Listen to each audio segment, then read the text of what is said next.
Okay.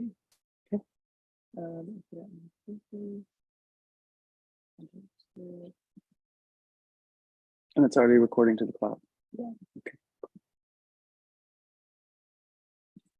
So now you'll just do this as long as you need. When you're done, you'll press, I think you'll just press end and then end meeting for all, and then just leave the computer open so you can upload. I'm gonna go to the other building for breakfast. Sure. Just let me have to move anything. Yeah. Yeah, it should be fine. And just make sure you go like this if the screen dims because you want to keep the screen on. Okay. Thank you.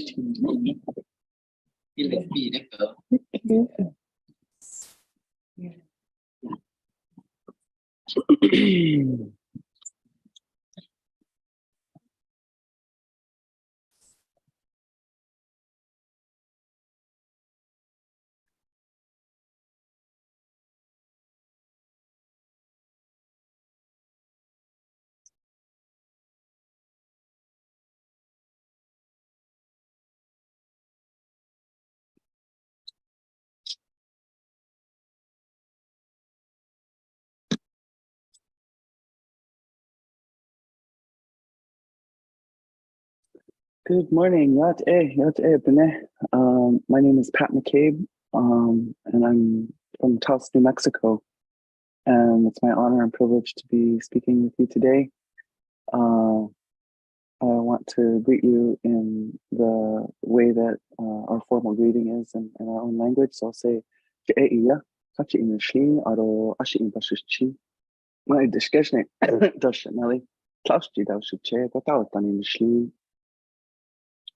and I'm telling you what my clans are from my mother. We get our clans from my mother. And each of those clans, so I'm telling you my mother's clan, my father's mother's clan, my mother's father's clan, my father's mother's clan. So sometimes I joke and say those are my spiritual GPS coordinates. But all of those clans are referring to different places on the earth and different parts of our human journey. And then I also want to acknowledge that I was adopted into the Lakota spiritual way of life path, much to my great honor and unending gratitude. And in that way, I was given the name Wiyakpa Najiwi. And so, yeah, I just greet you on this day. And before I begin to say anything, I want to acknowledge this elder here, this holy Mani Chotane Wakam, and for those of you who may have been tracking and following what was taking place at Standing Rock, they really put those words out into the world, Mani Wachoni. So there's so much meaning to those words, but I just want to acknowledge this very, very sacred gift of life that unites all living beings into one family of life unique to Earth. And so what this one has been talking to me about, and so I'm looking for all those pieces that unify us and speak to our bond with this Mother Earth. And this is definitely one of those elders that and family members that does that. So what we say is, every living thing has to have this one in order to live. And so we are all bound to this one. We ideally share a commitment to this one. And so I think about that earth cycle, that water cycle that I learned from my science book in when I was in 13 years old, 14 years old, right? And they talk about the water cycle, and they say, the water evaporates off the ocean and goes up to the clouds, and then the clouds travel, drop their rain down onto the mountain. The rivulets form streams and then eventually come down to a river, and then the river flows back to the ocean. And that's the water cycle, they say. But what this one has been pointing out to me is something. They're leaving out a really important part. The part that they're leaving out is that first this water travels through the body of every living organism, plant, flying one, swimming one, creepy crawling one, four-legged one, five-fingered one. Right? So this holy water of life is actually partaking of all the consciousness of all the life at all times. And it's also, sometimes I think about it as taking a read of the health and well-being of all the life on the planet too. How is Pat's liver doing over there?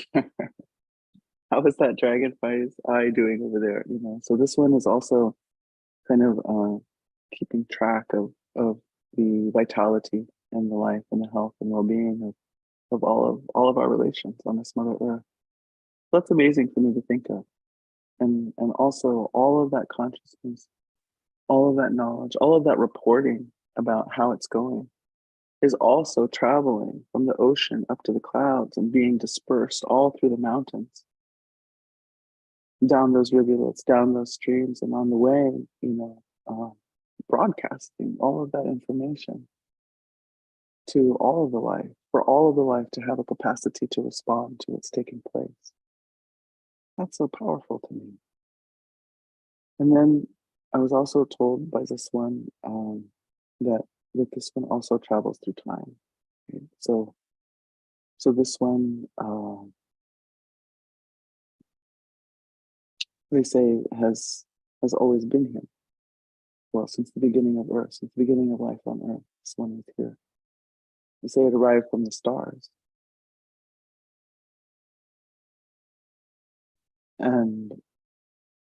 And so what I like to say is every single one of our ancestors, whatever our lineage is, wherever we come from, every single one of our ancestors had a drink of this very water right here. And not only our ancestors, but every fern's ancestors had a drink of this water. Every horse ancestor had a drink of this water. Every eagle ancestor, every sturgeon. So all of that ancestral history, all of the recording of life on Earth is also held here. And young people like it when I say, even Tyrannosaurus Rex had a drink of this water right here. So we carry all of that lineage with us in this glass right here. And so all of that knowledge, all of that lived experience, embodied experience on this Mother Earth is here. But also, for me as an Indigenous woman, I'm going to say that all of the ceremonies that I've ever been, we almost always have water present for those ceremonies. And so they've been witness to these very deep connections, very deep ways of being a symbiotic organism in any particular location where these ceremonies are born out of. All of that consciousness, all of that long-term building of relationship, Indigenous peoples living in a place 1,000 years, 5,000 years, 10,000 years, 20,000 years. Listening, opening, hearing to, the making of our very language, the language I spoke earlier, the making of our prayers, and the ways that we developed to even be able to know the constellations that the Hubble telescopes and such are just now discovering. So there's a lot of technical knowledge, scientific knowledge that's being held right here too. And then we say this water must travel on to the future. And that our own consciousness currently, our own vitality, our own living right now is going to travel on to next generations. And again, not just human generation, to the next 7 generations of the flying ones, the next 7 generations of the swimming ones, the next 7 generations of the creepy crawly ones and of the four-legged ones. This one travels on and supports them. So I just want to present and acknowledge this powerful elder here. Humble humble myself to speak before or in the presence of this one, and just acknowledge, what's taking place here. Right?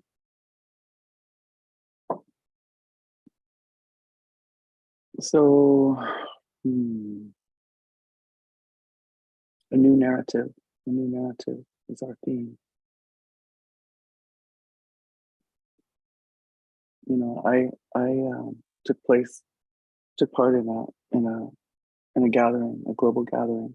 We had about, I don't know, over 300 participants from all parts of this Mother Earth, all walks of life, and many indigenous people were present, scientists, ministers, entrepreneurs, engineers, environmentalists, philosophers, everybody. We're trying to get a collection, a sampling of humanity gathered. And our goal was to ask ourselves, we're always operating out of a story. We're always operating out of a story, but the one we're operating out of right now isn't a very good one. It's leading to death. And so, what other story could we be operating out of? And in the middle of that gathering, it was quite chaotic. I mean, what did we expect? But it was quite chaotic, and so I stepped out, and it was perfect, and it's not a criticism. But I stepped outside because I just needed a little break from the intensity and the chaos that was going on, that was arising. And when I went out, I was sitting in the sand dunes, and my spirit guidance came to me and said to me, "Look, rather than try to tell a new story from this point forward, you would be better off retelling the old story. And if you go back and retell the old story, it will automatically change your trajectory into the future." Let me say that again. Rather than try to tell a new story from this point forward, you, human beings, five-fingered ones, you would be better off retelling the old story. And if you go back and retell the old story, you will automatically change your trajectory into the future. So when I heard that, it rang true in my body. It landed. And at the same time, I had to say to myself, okay, I believe it, but what does that mean? What do I do with it? And so I had to wait a little while to understand how I could apply such counsel. But first I want to point out that, over time, as I was thinking about it, I thought, why would we be better off? Why can't we just stand in this point and look forward and tell a new story? And I don't know, it just occurred to me that, I guess it was Einstein that said you can't solve a problem from the same place it was created. We're not equipped as a collective, as a human collective. We're not equipped to be able to generate a new story that's outside of the consciousness of the current story. And yet, one thing we do have is we got 20/20 hindsight.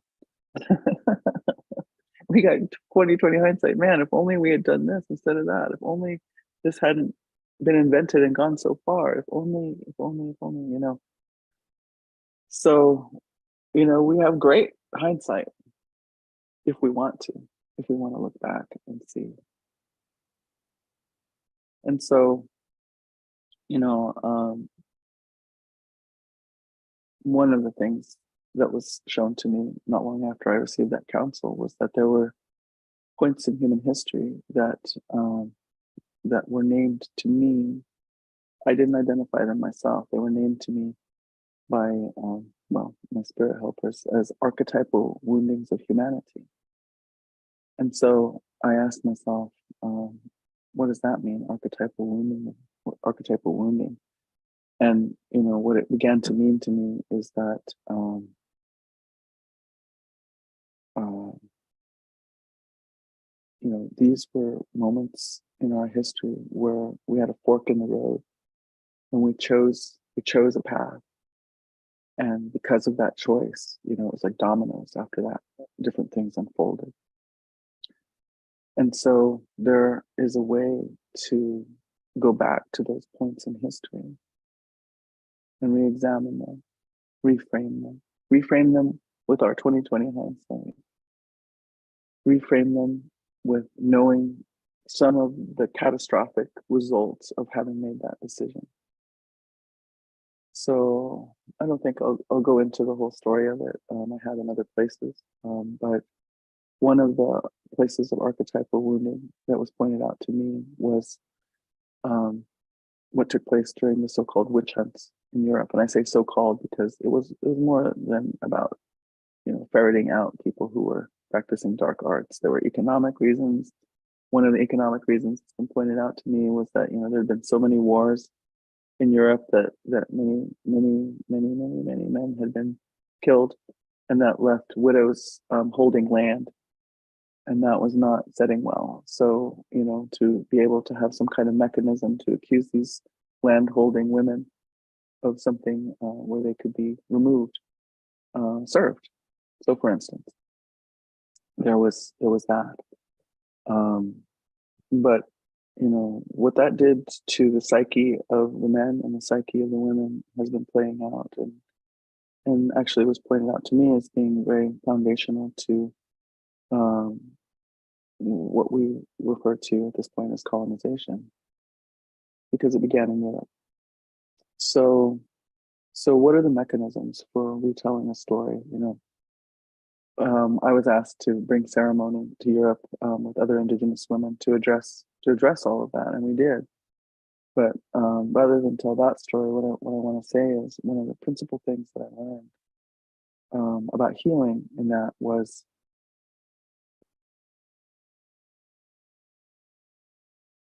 so I was told, all disease is a lie, and all healing is the truth. And so what the healer does is, one, conducts their life in such a way where they remain in touch with truth. So what do I mean when I say truth? That's a very loaded word in the world today. Whose truth? My truth, your truth, their truth. That religion's truth. That science is truth. So just in a very general way, how I've come to define truth is it leading towards life. And for the nitpickers out there, I'm not saying that death is not part of life. Life includes death, but there's a natural cycle of death, and there's imposed violation of sovereignty death. And those are two very different things. So, so if it's leading towards life, I'm going to call it truth. And if it's part of a death way, which I consider modern world paradigm, which I also refer to as the power over paradigm. If it's leading towards death, then it's a lie. And here's how I know that for me, is actually on this morning I find myself in Northern California, and it's raining, and I'm looking out, and California is so luxurious, so decadent with life, so lush. Certainly, for a desert girl like me, it's just like kind of almost overwhelming, right? But when I look out there and I see what's going on, yesterday the earthworms came out. We call this the worm moon, I guess, is how this full moon of this month is referred to, because the earthworms begin to stir and begin to churn that soil and prepare it for the new life that's coming, right? So, I guess my point is that when I look outside, everything is doing one thing, always. It's trying to make more life, trying to make more life, trying to make more life, trying to make more life, trying to figure out how to, find the circumstances to create that next seed that will drop and create that next generation. In every direction, all the time. And so what I say about that is, clearly here on this Mother Earth where we find ourselves, where we've been placed, from my perspective, The plan is life. You know, it's kind of obvious. It's all around. I mean, you have to look beyond the human, right? But anything that's beyond the human is working like that. You know, it's all life. The plan here is life. That's the truth of the situation here. And even if I look at my own body, you know, I've gone through times of illness and disease, some, you know, short term, some longer things that I had to work out. But even as I witness my body, you know, my body is continuously working to find a way to further my life. It's continuously working to find a way to heal me so that I can have vitality, so that I can continue on with my life over and over and over again. The body wisdom is just phenomenal, phenomenal, and mysterious too. So that's what I call truth. So going back to, you know, what I learned, so the healer lives their life in such a way where they keep the truth of life, we could say, you know, present in consciousness in front of them, always delving deeper, always studying, always reminding, always having practices that affirm and reaffirm, you know, their participation in life. And so, what the healer does to the person, or with the person that has the disease, one, they have to ask for consent to help the person. The person has to give consent. Oftentimes, they also ask for consent to use the knowledge and medicine that they've been taught, whether it's by spiritual knowledge or plant knowledge, or even the knowledge of this one. You know, may I use what I've been shown? So there's consent along. That's also part of this truth. The truth way of interrelated life is acknowledging consent and the sovereignty of all beings. So they ask permission, and if that permission is granted, they propose truth to the person who has the disease, who is holding a lie, body, mind, heart, or spirit in some way. And they're skilled at this. And this is why the community calls them healer. And so when they propose that truth to the person with the disease, it rings true in the body, in the mind, in the heart, in the spirit, in such a way that that person has their story, their old story is retold. Make me cry. Their old story is retold. And they begin to be able to repeat that truth to themselves in a way that has just as much impact as when the healer first proposed it. And then the healer can step back, and that person is in this, you know, cycle, repeating that truth, repeating that truth, repeating that truth, repeating that truth, until the vibration of the lie, and I always use this gesture, the vibration of the lie begins to vibrate at the vibration of truth. And when that happens, that's what we call healing. And that's what my spirit helpers said to me. So, you know, I had never heard that version of healing before, and it just made so much sense to me. So I feel like at this time, you know, our task is to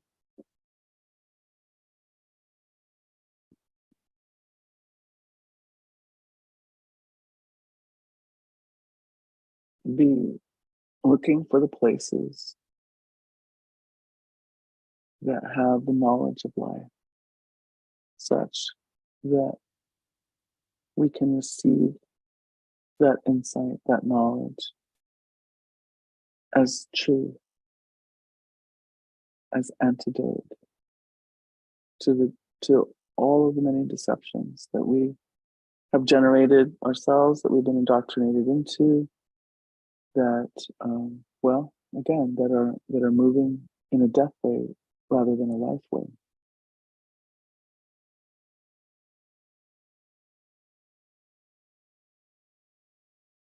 So where do we find them? And one thing that the holy people said to me at one point is, you are responsible for placing yourself before the truth frequently. And they're like adamant, they're scolding me. You are responsible for placing yourself before the truth frequently. Why? Why? Because they said, the human being is designed to be influenced by repetition, deeply influenced by repetition.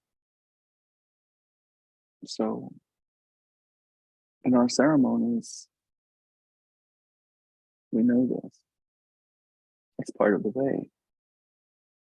There are songs that are being sung in a certain part of the ceremony. And the whole community knows that, and they sing them all at once together in those moments. And it generates such resonance with whatever the goal is. It creates a resonance for co-creating reality.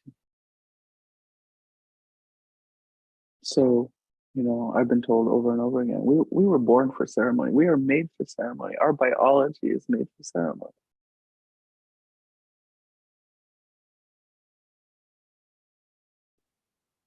Now, where is the other place where we are so deeply impacted by repetition? Well, advertising is very aware of that. Capitalism is hugely aware of how vulnerable we are to repetition.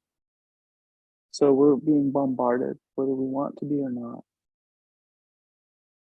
by the influence of that power over paradigm. So let me pause for a moment and give a definition of what I'm saying when I say power over paradigm.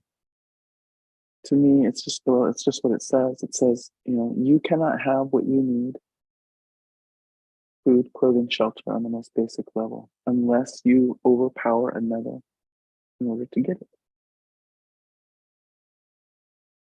And this is the paradigm that humanity is running on, by and large, over this beautiful, interrelated, sweet Mother Earth.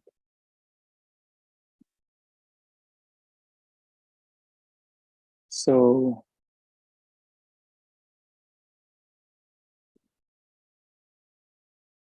it's all around. And as an Indigenous person, it's taken me a long time to understand, because it's complicated, it's tricky, it's painful at times to be in that position of occupying two worlds, as they say, right? But I've really come to understand what an incredible privilege I have, because I have a place to depart from modern world paradigm into another paradigm. I'll call it the way of the circle. The way of the circle speaks to the sovereignty of all beings. It speaks to how every member has a place, and no place is higher than the other. It also speaks to an accountability. It speaks to how every member has to maintain their part of the circle, or it starts changing shape and the energy doesn't roll around in that ideal way. But also every member has to uphold their part, has to be accountable and responsible for upholding their part, or the integrity. Could also call it the sacred hoop. The integrity of the sacred hoop begins to fail. So, I look at this whole, the sacred hoop is, or some people call it the medicine wheel, is a symbol that's describing the construct of Earth, how deeply interrelated it is. Thich Nhat Hanh gave us that fantastic word. He called us interbeing. We are interbeing. We are a single organism, this Earth. So, we don't question it in our body. It's like, we don't say, oh, well, we're just because, you can't call a single organism. Look at, you got hair. Hair is very different than fingernail. It's very different than liver. So they're all separate. No, we get it. You can have different aspects to have, different parts that operate in different ways, have different textures, colors, everything, that are all part of the same organism. All of those aspects are all part of this organism of, Pat McCabe, Woman Stand Shining. And so same with Earth, kangaroo, amoeba, Mount Fuji, all different aspects of the same organism, right? So we're so interrelated.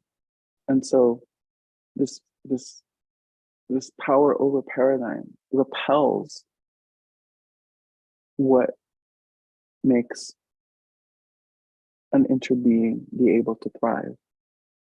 It repels cooperation. It repels collaboration. It repels trust. It repels intimacy. It repels all the things that make relationship work, really, in so many ways. So I have the privilege of being able to step out of this and go revisit this, the knowledge of it, the practice of it, the songs of it, the prayers of it, the foods of it, the activities of it, although they are deeply, deeply under siege right now. That's why I often say, if sustainability is the highest and most sought after technology on the planet, who should we be talking to? We should be talking to those people who've known how to live in one place over an extended period of time, 1,000 years, like I said, 5,000 years, 10,000 years, 20,000 years, in one place with relative health, harmony, and happiness. We call them indigenous people. They are actually the premier scientists of sustainability. That thing that we are grasping and desperately looking for. And what are we doing with this? What are we doing to these incredible scientists? What are we doing to this incredible knowledge that is held within language, that is held within relationship to land? We're destroying them. We're destroying the human library of understanding of how to be here.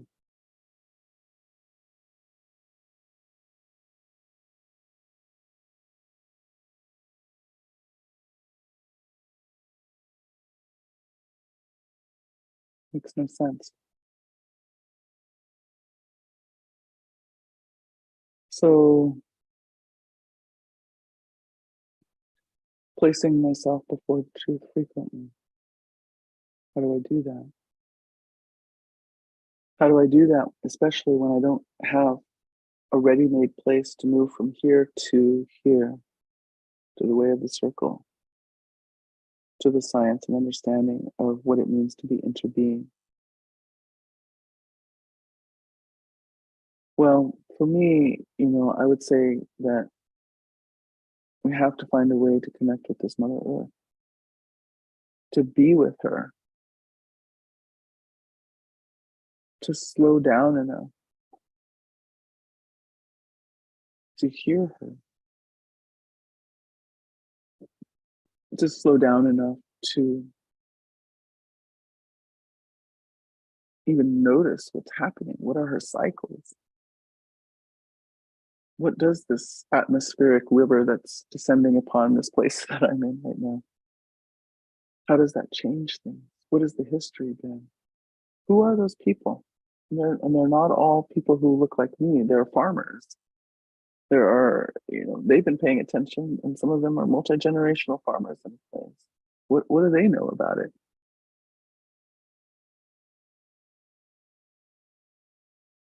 In my experience, remaking my relationship to Earth, which I had to do because of cultural interruption.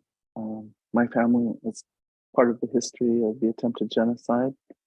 My grandparents and parents were taken to Dutch Christian missionary residential boarding schools, where the very intent was, I mean, they stated it very clearly. It was no secret. It was no covert operation. They said, we want to make the process of taking these young children into these schools is to make their own culture so repulsive to them that they will never return. So that's what the previous generations to me subjected to. So I've had to do a lot of wayfinding myself. I've had to find my way back home. The proverbial journey back home. And I say that's my greatest gift to the world, is describing that journey, because I think that's the journey that we're all looking for. So I can't invite everybody to come and be Dene. That would further destroy Dene way, Dene understanding, Dene culture. But I can say a few things about what I have come to understand in that journey. One of the things that I've come to understand in that journey is that relationship to earth, and therefore relationship to life, and therefore relationship to interbeing, and therefore relationship to truth doesn't happen quickly. The pace is not the pace of this. It's becoming ever more frenzied.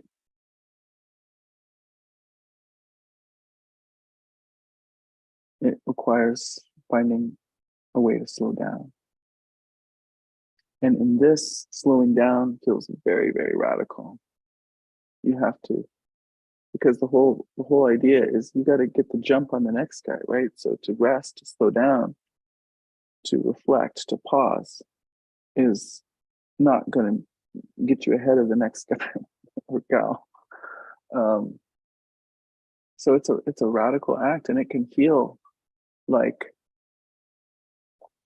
suicide. And I will admit that, when I had my big time of slowing down, it didn't happen because I thought it was a good idea. It happened, it was forced upon me. I had cataclysmic events go on in my world where I went into shock. And I had no choice but to slow down. I couldn't go back into this.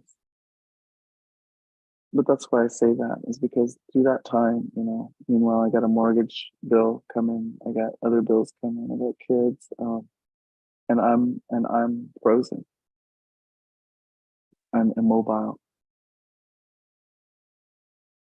at least on the outside. On the inside, things began to happen, and I sat at my altar for about 2 years, and the whole time I'm saying, so Spirit, I got bills coming. I'm starting to pay my mortgage with my credit card. Like, that's really not okay. You can't do that. But Spirit said, don't worry. You will never regret this time of slowing down and getting quiet and listening. You will come to find that what is gained here at this time of your stillness, of your quieting, will become so valuable to this earth that you're not going to have to worry about anything.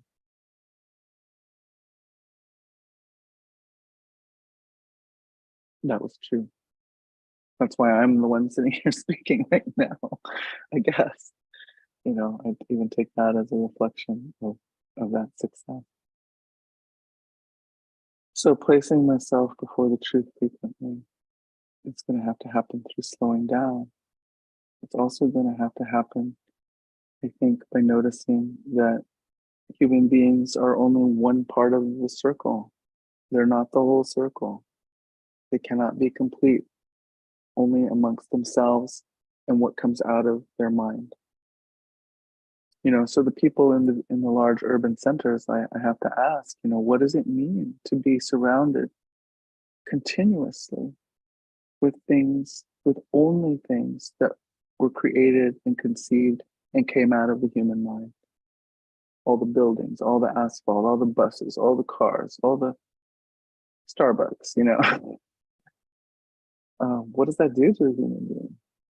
What does that do to our perception of being interbeing? How can we really understand that we are interbeing, living every day in that circumstance? So there's some kind of effort that has to be made to reconnect with a reality beyond the reality that only comes out of the human mind.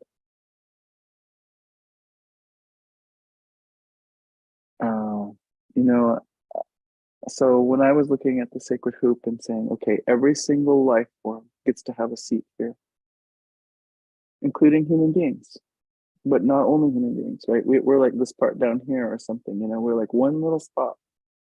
And we have to answer for ourselves. To me, it looks like from that perspective, we have to answer for ourselves collectively. This structure does not acknowledge, okay, the Dene people, they're doing good. The Lakota people are doing good. But those freaking Germans are just totally screwing up over there. They don't count. No, it's humans. This is us right here. We're a collective. And we're making a contribution to this construct, this interbeing. So when I look at this, I say, every being here has been given away. The giraffe, the alligator, the dolphin, the palm tree. Every single living being has been given a way to contribute its health and well-being and integrity to the health and well-being of the whole. Author Barry Lopez talks about the impeccable way in which they conduct their lives. Impeccable, what does that mean? I guess literally it means without sin, right? I think that's its etymology. What kind of sin? The sin of being detrimental to life, to the whole. The impeccable way in which they conduct their lives, not only to support their own kind, being able to move forward, again, making more life into the next 7 generations, but also supporting the entire ecosystem, as we like to say, the entire family of life surrounding them, which ultimately connects to the next one and the next one. So every single being is contributing to the well-being of the whole.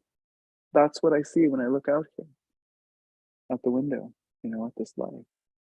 So every other life form around us has an understanding of how to benefit the whole, not only their own kind, not only their own locale. Wow, that is powerful, powerful. Sustainability, right? Permaculture, all these names we put on top of it, right? This has been going on since T-Rex was here, right? And before. So we're being called to join the party. So this is a big prayer of mine right now. And I made up a word about it. And my prayer says, how do I be that being that causes all other life to thrive as a 5-fingered one? As a 5-fingered one. What could that look like? What does that look like? How do I become omnibeneficent? That's my goal. I want to be omnibeneficent. And so when I use that word, I notice that an orientation comes to my heart. It somehow not only holds my, how much am I recycling? How much am I not eating almonds because they take too much water? All those kinds of considerations, which, yes, please. But it also, omnibeneficent, talks about how I treat others, how I maintain my heart, my center, my well-being. How courageous can my love be? Really?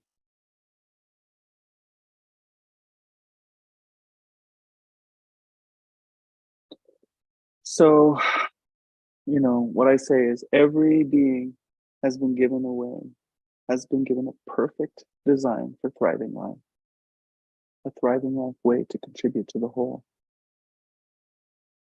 I can witness it in all the other beings that are on the hoop. So then I ask, as a human being, what do I know about my thriving life design? Can I believe that I even have it? Can I believe that I even have it? I believe that I do. I believe that we were given this seat on this sacred hoop of life on this incredibly powerful, creative, uh, robust is not even covering it, the vitality that is coming out of this Mother Earth at all times.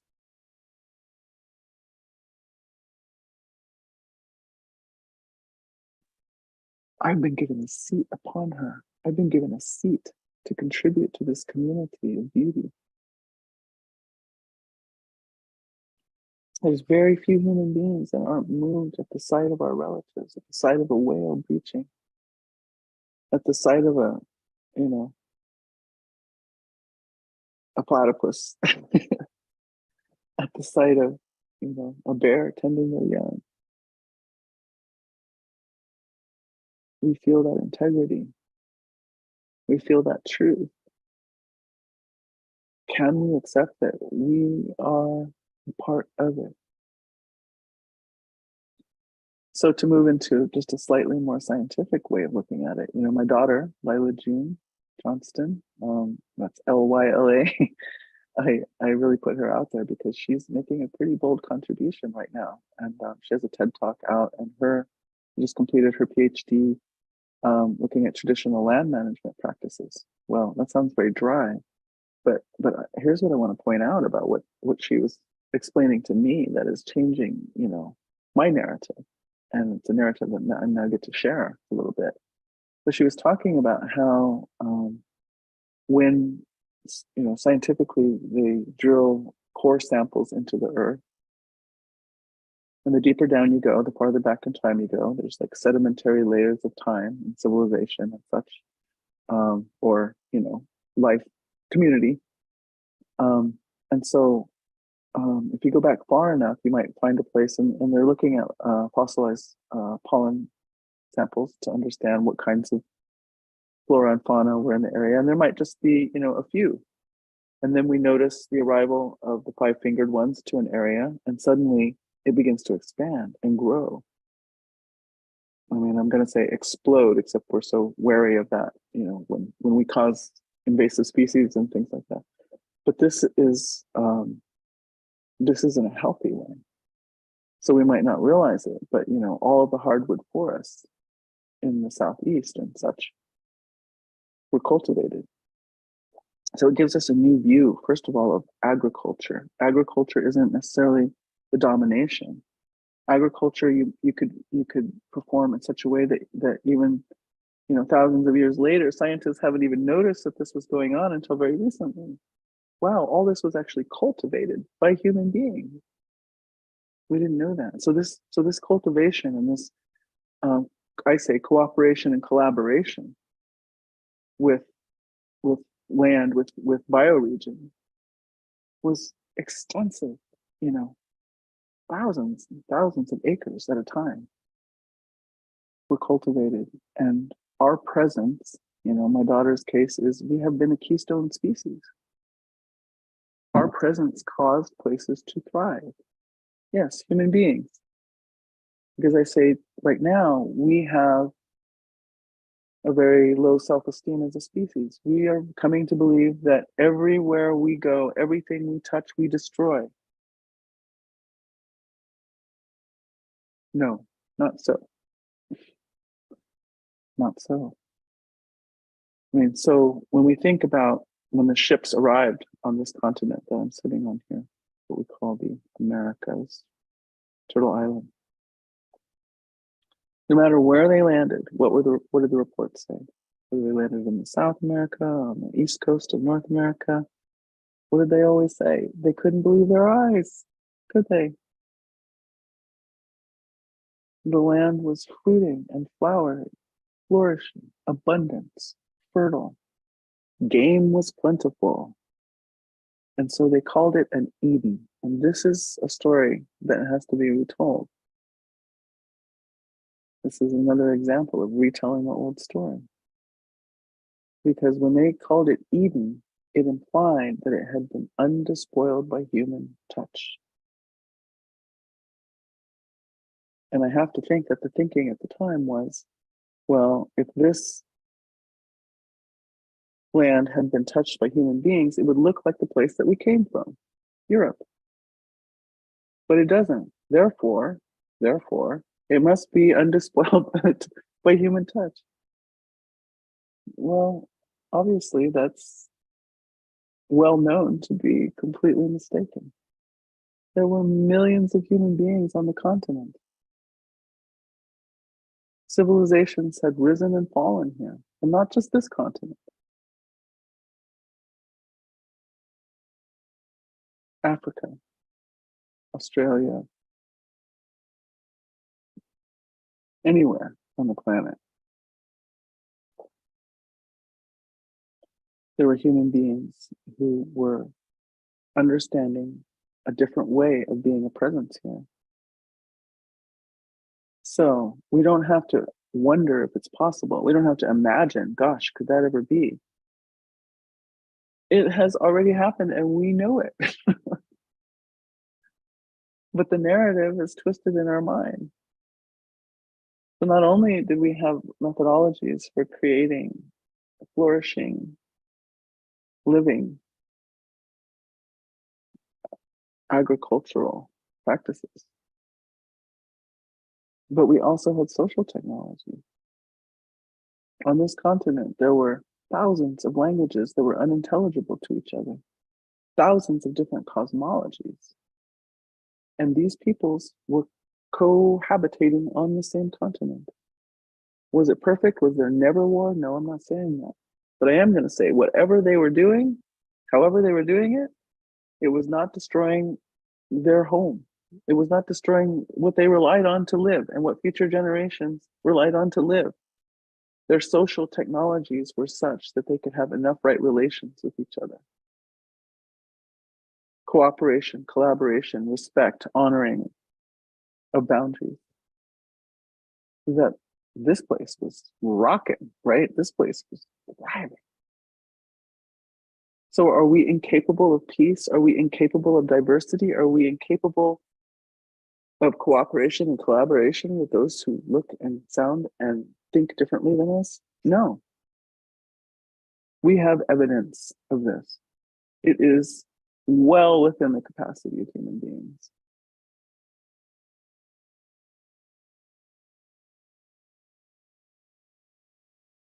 Let's recognize that. Let's take that into the body.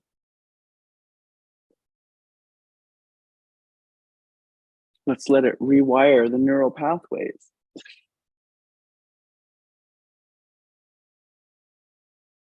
Let's let that truth speak to the disease that is the lie. That this earth would be better off without us. Could she live without us? Honestly, I don't know. But I do feel like at this point I can say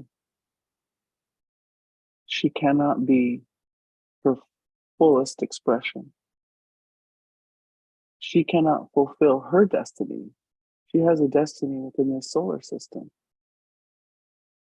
She has accountability and responsibility to this cosmos, to this galaxy that is hurtling through all different energetics and densities in the cosmos. She has her role to play there. And I believe that she can't be her fullest expression without us. She can be some kind of expression, I would imagine, but she can't be her fullest one without us because we're here. There are grandmothers who have said to me, there is much in the universe that counts upon this human heart in order to have their fullest expression of well-being. It's this. This is our primary contribution.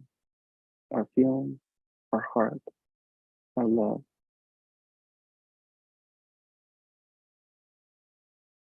This is a contribution that cannot come from any other source.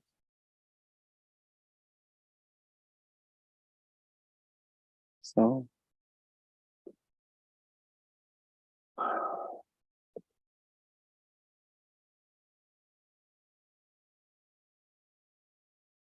I'm not that interested in sustainability.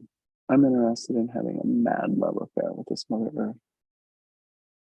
And I always say, try having a mad love affair with intellect alone.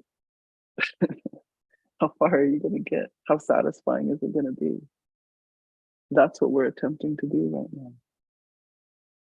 So this is also part of placing myself before the truth frequently. I've been placing myself before the truth here, and I've been placing myself before the truth here. I feel like this whole wave of somatic healing and experiencing is welling up for a reason from us. We have to understand what's in the body. The mind cannot work it out.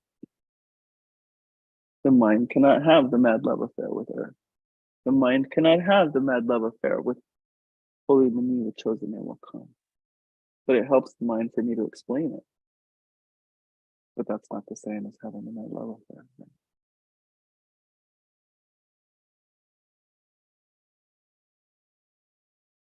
So these are the things that are on my mind and heart and in my body to express to any kind of new narrative, new to who? Actually, this narrative of Mother Earth as sterile resource, that's a very new narrative. The narrative I'm explaining and referring to and exploring with you here today is a much, much, much older narrative. So let's recognize that also. I'll end by saying, what one of my grandmothers said to me in a healing session. She said, you were born into beauty, as beauty, for joyful life. That's the truth. You were born into beauty, as beauty, for joyful life. That's the truth.